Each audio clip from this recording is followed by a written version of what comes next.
Hello everyone, আমি doctor Gautam বিশ্বাস। চলুন আজকে একটা ইম্পর্টেন্ট টপিক নিয়ে আলোচনা করি। সেটা হচ্ছে ভ্যাকসিনেশন বা অ্যাডাল্ট ভ্যাকসিনেশন এবং তার সাথে ঠান্ডা লাগা।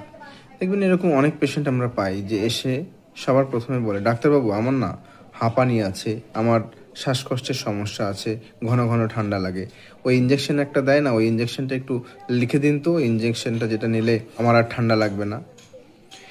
দেখুন, এই আমার আর ঠান্ডা লাগবে না এই ব্যাপারটি কিন্তু সম্ভব নয়। হ্যাঁ, আর যে ইঞ্জেকশনের কথা আপনি বলছেন বা বলে থাকেন, আমরা কথা বলে বুঝি যে পেশেন্ট অ্যাকচুয়ালি কোন ইঞ্জেকশনের কথা বলছে। সেটা হচ্ছে কিছু ভ্যাকসিন যেগুলো অ্যাডাল্ট ভ্যাকসিনেশনের পার্ট, যেমন হচ্ছে ইনফ্লুয়েঞ্জা ভ্যাকসিন আর নিউমোনিয়া ভ্যাকসিন।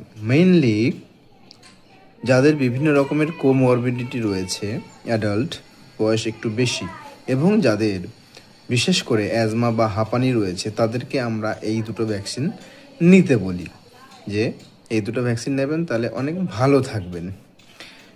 তো তার মানে কি এই যে আপনার আর সর্দি কাশি হবে না, আপনার ঠান্ডা লাগবে না, আপনার শ্বাসকষ্ট হবে না, আপনার অ্যাজমা অ্যাটাক হবে না, এরকম ব্যাপার কিন্তু নয়।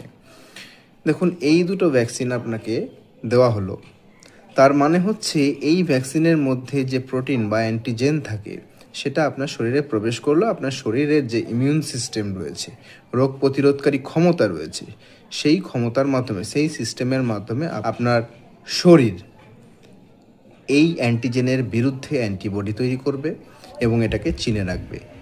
ভবিষ্যতে যদি কখনো ইনফ্লুয়েঞ্জা ভাইরাস বা নিউমোনিয়া সৃষ্টিকারী কোনো জীবাণু আপনার শরীরে প্রবেশ করে, তখন তারা যেহেতু আগে এই কাজটা করে রেখেছে, ট্রেনিংটা নিয়ে রেখেছে যে কিভাবে এদেরকে মারতে হবে, তো চটজলদি পট তাদেরকে কিন্তু মেরে দেবে।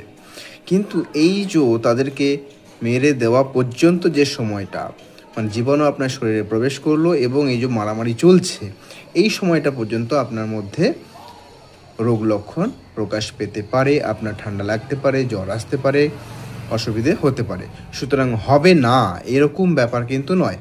হ্যাঁ, এই যে আপনার রোগ প্রতিরোধকারী যে সিস্টেম বা ক্ষমতা, সেটা যেহেতু একটু ওয়েল ট্রেন্ড হয়ে রইল, তো আপনার বাড়াবাড়িটা বেশি হবে না। আপনাকে খুব কম হাসপাতালে ভর্তি হতে হবে, বা আপনি হাসপাতালে ভর্তি হলেন, খুব অসুবিধে হলো, আপনি আবার মৃত্যুর মুখ থেকে ফিরে এলেন।